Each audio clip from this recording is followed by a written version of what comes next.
그러므로 너희는 사랑을 입은 자같이 하나님을 본받는 자가 되고 그리스도가 너희를 사랑하는 것 같이 너희도 서로 사랑 가운데 살아. 아멘. 하나님, 오늘도 아버지의 사랑을 먹고 하루를 담대히 살아갈 수 있도록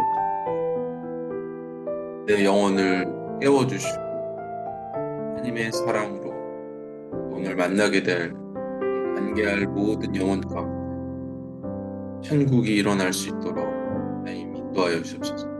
주님을 찬양하며 감사드리며 예수님의 이름으로 기도드렸습니다. 아멘. 오늘 하나님의 말씀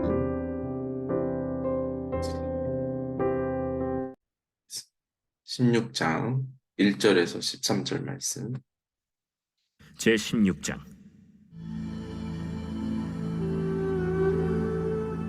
여호와께서 사무엘에게 이르시되 내가 이미 사울을 버려 이스라엘 왕이 되지 못하게 하였거늘 내가 그를 위하여 언제까지 슬퍼하겠느냐. 너는 불에 기름을 채워가지고 가라. 내가 너를 베들레헴 사람 이세에게로 보내리니 이는 내가 그의 아들 중에서 한 왕을 보았느니라. 내가 어찌 갈 수 있으리이까? 사울이 들으면 나를 죽이리이다. 하니 여호와께서 이르시되 너는 암송아지를 끌고 가서 말하기를 내가 여호와께 제사를 드리러 왔다 하고 이새를 제사에 청하라. 내가 네게 행할 일을 가르치리니 내가 네게 알게 하는 자에게 나를 위하여 기름을 부을지니라. 사무엘이 여호와의 말씀대로 행하여 베들레헴에 이르매 성읍 장로들이 떨며 그를 영접하여 이르되 평강을 위하여 오시나이까? 평강을 위함이니라. 내가 여호와께 제사하러 왔으니 스스로 성결하게 하고 와서 나와 함께 제사하자. 하고 이새와 그의 아들들을 성결하게 하고 제사에 청하니라. 그들이 오매 사무엘이 엘리압을 보고 마음에 이르기를 여호와의 기름 부으실 자가 과연 주님 앞에 있도다. 여호와께서 사무엘에게 이르시되 그의 용모와 키를 보지 말라. 내가 이미 그를 버렸노라. 내가 보는 것은 사람과 같지 아니하니 사람은 외모를 보거니와 나 여호와는 중심을 보느니라. 이새가 아비나답을 불러 사무엘 앞을 지나가게 하매 사무엘이 이르되 이도 여호와께서 택하지 아니하셨느니라. 이새가 산마로 지나게 하매 사무엘이 이르되 이도 여호와께서 택하지 아니하셨느니라. 이새가 그의 아들 일곱을 다 사무엘 앞으로 지나가게 하나 사무엘이 이새에게 이르되 여호와께서 이들을 택하지 아니하셨느니라. 내 아들들이 다 여기 있느냐? 아직 막내가 남았는데 그는 양을 지키나이다. 사람을 보내어 그를 데려오라. 그가 여기 오기까지는 우리가 식사 자리에 앉지 아니하겠노라. 이에 사람을 보내어 그를 데려오매 그의 빛이 붉고 눈이 빼어나고 얼굴이 아름답더라. 여호와께서 이르시되 이가 그니 일어나 기름을 부으라. 사무엘이 기름 뿔병을 가져다가 그의 형제 중에서 그에게 부었더니 이날 이후로 다윗이 여호와의 영에게 크게 감동되니라. 사무엘이 떠나서 라마로 가니라. 네, 오늘 사무엘상 16장부터 하나님의 나라의 역사의 무대에 다윗이 등장하게 됩니다. 어제 15절 말씀에서 하나님께서 사울을 이스라엘의 왕으로 세운 것을 후회하는 그런 내용이 나오죠. 이제 하나님께서 새로운 왕을 다윗으로 결정하였습니다. 다윗은 사실은 아주 평범한 양을 치던 막내 아들이었죠. 누구에게도 주목받지 못한. 그리고 오늘 16장에서 이렇게 사무엘의 왕으로 기름 부음을 받았지만 수많은 무명의 시절, 아무도 주목하지 않는 그런 시간을 또 보내게 됩니다. 사람들이 하나님께 주변 나라들을 보면서 왕을 달라고 했을 때 하나님은 사울 왕에게 기름을 부으시고 그에게 하나님의 나라 이스라엘 백성들을 인도할 수 있는 그런 왕권을 사울에게 하나님이 주셨습니다. 그러나 사울은 인본주의적인 사람들의 시선, 눈과 그들의 입맛에 맞추는 하나님의 나라의 통치가 아니라 자신의 노력으로, 자신의 지혜로 계속해서 살아가고 있었습니다. 그래서 15장에서 아말렉을 하나님께서 분명히 멸절하라고 했죠. 그 불순종에 의해서 사울이 아닌 왕보다 나은 왕 이웃이 바로 다윗이었습니다. 왕과 하나님의 관계는 마치 이스라엘과 하나님의 관계를 대표하는 것이죠. 그래서 하나님께서 이스라엘 백성들이 원했던 그 왕을 버렸다는 그 말 자체에서 더 이상 이스라엘 백성들은 다음 왕을 요구할 수 없게 되었습니다. 누구보다도 그 상황을 하나님께서 더 잘 아셨죠. 하나님이 스스로 왕을 오늘 택하십니다. 그게 바로 다윗이죠. 이제 하나님은 스스로 하나님의 주권을 왕을 택하는 것에서부터 시작하게 됩니다. 근데 오늘 보면 1절에 보면 이 사울이 하나님의 왕으로 더 이상 하나님께서 왕으로 사역할 수 없는 하나님의 폐위에 대한 그 사실이 사무엘 마음을 슬프게 하였죠. 그러니까 하나님은 이미 사울을 버렸는데 여전히 사무엘은 사울의 폐위에 슬픔을 갖고 있었습니다. 하나님은 더 이상 슬퍼하지 말라고 하죠. 이제 하나님의 사역이 이웃의 다른 왕, 더 나은 그 왕을 하나님이 준비시켜 주시고 계십니다. 그래서 하나님이 뿔에 기름을 채워라고 하셨죠. 하나님의 명령이 사무엘로 명령되어집니다. 사울이 처음 왕이 되었던 시절을 돌이켜보면 사울은 잃어버린 나귀를 찾다가 선지자 사무엘을 만나 왕이 되었다면 다윗은 사무엘을 통하여 하나님이 직접 지금 다윗을 찾아주십니다. 이게 하나님의 성품이죠. 저와 여러분들을 우리가 하나님을 찾아가는 것이 아니라 하나님이 우리를 말씀을 통해서 복음을 들은 전도자를 통해서 우리를 찾으신다는 것입니다. 그래서 오늘 하나님의 명령을 받은 사무엘을 살펴볼까요?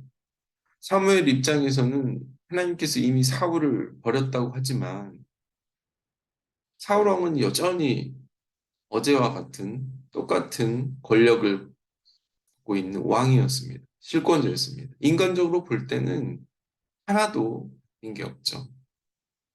그러니까 영적으로 하나님의 성령에 충만하지 않는 그 상태와 성령에 충만한 상태는 세상의 조건으로 볼 때는 너무나 아무런 차이가 없는 것입니다. 그래서 사무엘은 인간적으로 볼 때 새로운 왕을 찾으러 나서는 일은 말 그대로 반역이고 죽음을 각오해야 하는 일입니다. 두려운 일이었죠. 하나님의 말씀을 구체적으로 실행하기에는 사울에게는 어려움이 있죠. 하나님이 분명히 사무엘에게 말했죠.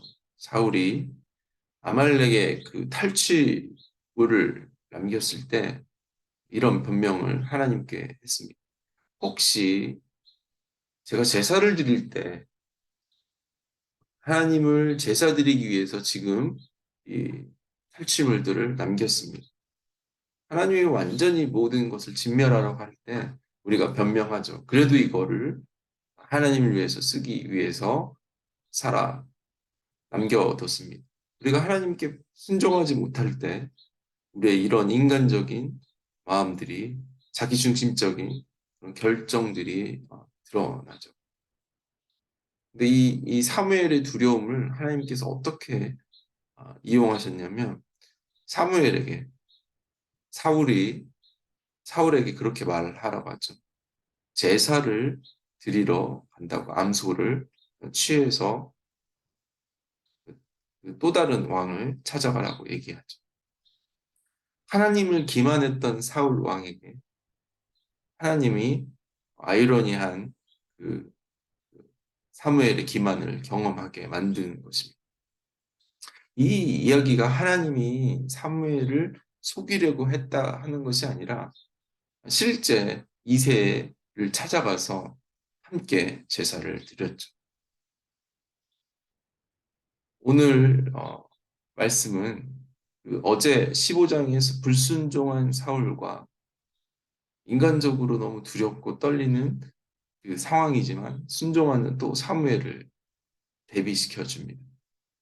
오늘 말씀을 통해서 우리가 사무엘을 통해서 배워야 하는 그 말씀은 하나님의 신실한 일꾼은 어떤 일을 행하기 전에 하나님 말씀을 듣고 그 일을 행해야 되는 그것이 바로 하나님의 일꾼들의 모습입니다. 하나님도 모세에게 그랬죠. 이제 가라. 내가 내 입과 함께 있어야 할 말들을 가르치라 하였다.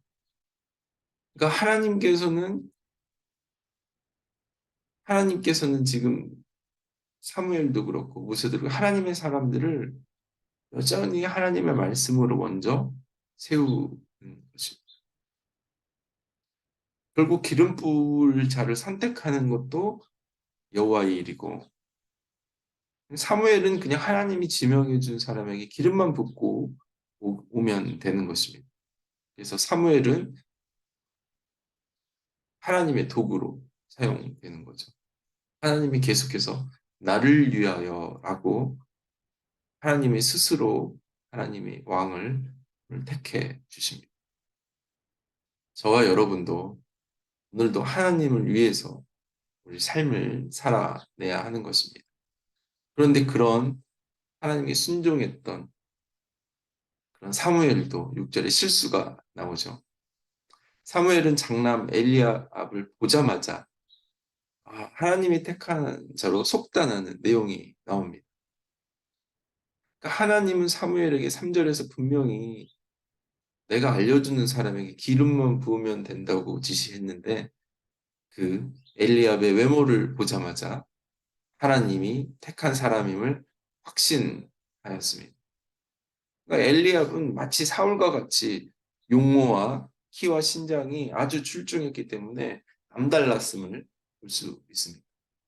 우리도 살아가다 보면 사람을 외모로 판단하고 그런 선입견을 갖고 살아가고 있죠.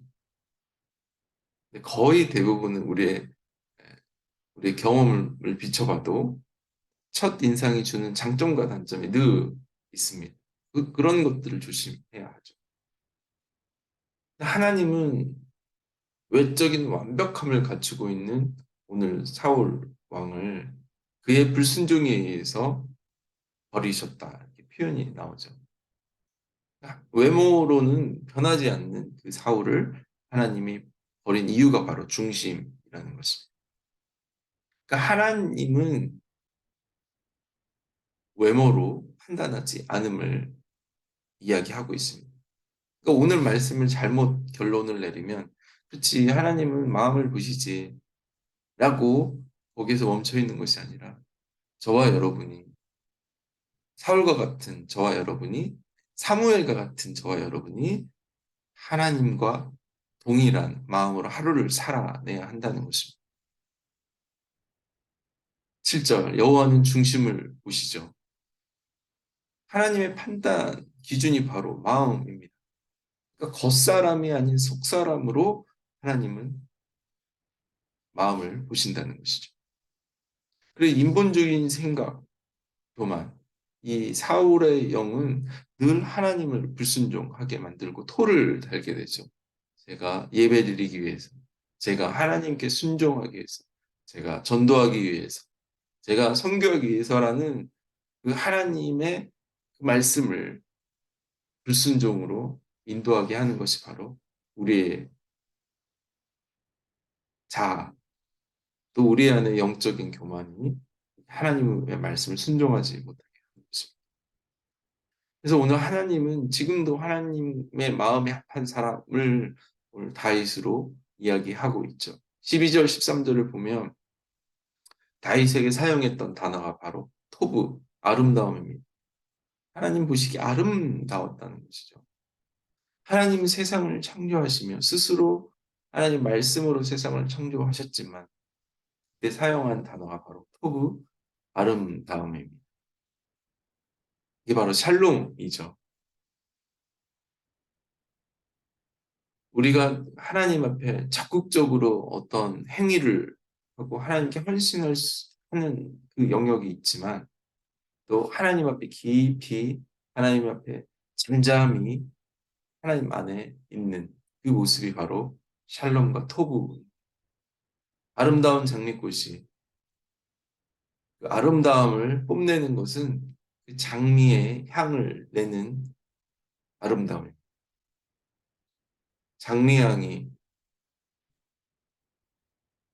굳이 수박과 같은 과일의 어떤 맛을 내는 것이 아니라 그 장미의 자신의 주어진 역할을 감당하는 것이 바로 아름다움입니다. 우리가 오늘 하루를 하나님 앞에 선물로 받았는데 우리가 하나님의 마음을 합한 마음을 갖고 살아가는 것이 바로 아름다움, 토부, 그리고 그것이 바로 순종입니다. 우리를 향한 하나님의 계획, 하나님의 오리지널 플랜이 무엇입니까? 여러분을 통해, 저와 여러분을 통해 오늘 하나님이 누리고 싶은, 또 말씀하고 싶은 그 토부, 아름다움이 무엇입니까? 그것이 바로 오늘 저와 여러분을 기름 붓게 하여 줄 것입니다. 하나님을 닮아가는 삶, 내 안에 하나님이 드러나는 삶. 우리가 외모를 아름답게 가꾸는 것 같이 우리 내면이 하나님의 말씀으로 안장되어지는 것. 그것이 바로 오늘 하나님이 저와 여러분에게 허락하신 아름다움. 하나님이 오늘 우리에게 주어질 그 영광, 우리를 통해서 다시 받을 하나님의 그 영광을 우리가 고백하면서 하나님 앞에 나갔으면 좋겠어요.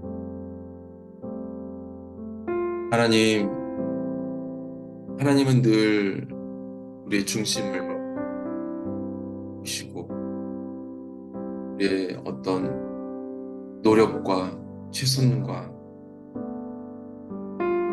그런 우리의 행위가 아닌 우리의 존재 자체로 기뻐하시고 아무도 주목하지 않을 그 시간에 우리가 하나님과 함께 놀라운 시간들을 하나님 기뻐하심을 고백합니다. 늘 일 중심적으로 대단하고 크고 훤칠하고 정말 보기 아름다운 높은 산과 빌딩을 세워가는 것 같은 우리의 모습 가운데서 우리 내면 안에 있는 울고 있는 우리 자아를 끄집어내고 또 교만에 있는 자아를 주님 앞에 무릎 꿇으며 하루를 그렇게 살아내며 영혼들을 섬기며 하나님의 마음으로 나아갈 수 있게 하여 주옵소서. 사람들의 눈을 두려워했던 그 사울의 모습에서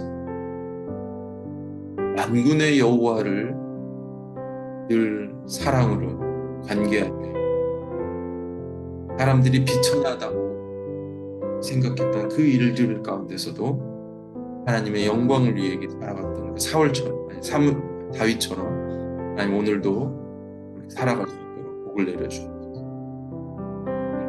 천국이 우리 삶 속에서 펼쳐질 수 있도록 하나님의 기름 부음 받은 하루, 성령에 감동된 하나님의 마음에 합한 하루가 될 수 있도록 도우시고 인도하여 주옵소서. 승리를 주실 주님을 찬양하며 감사드리며 예수님의 이름으로 기도드렸습니다. 아멘. 오늘도 주님 가운데서 그런 승리한 하루 되시기를 축복합니다.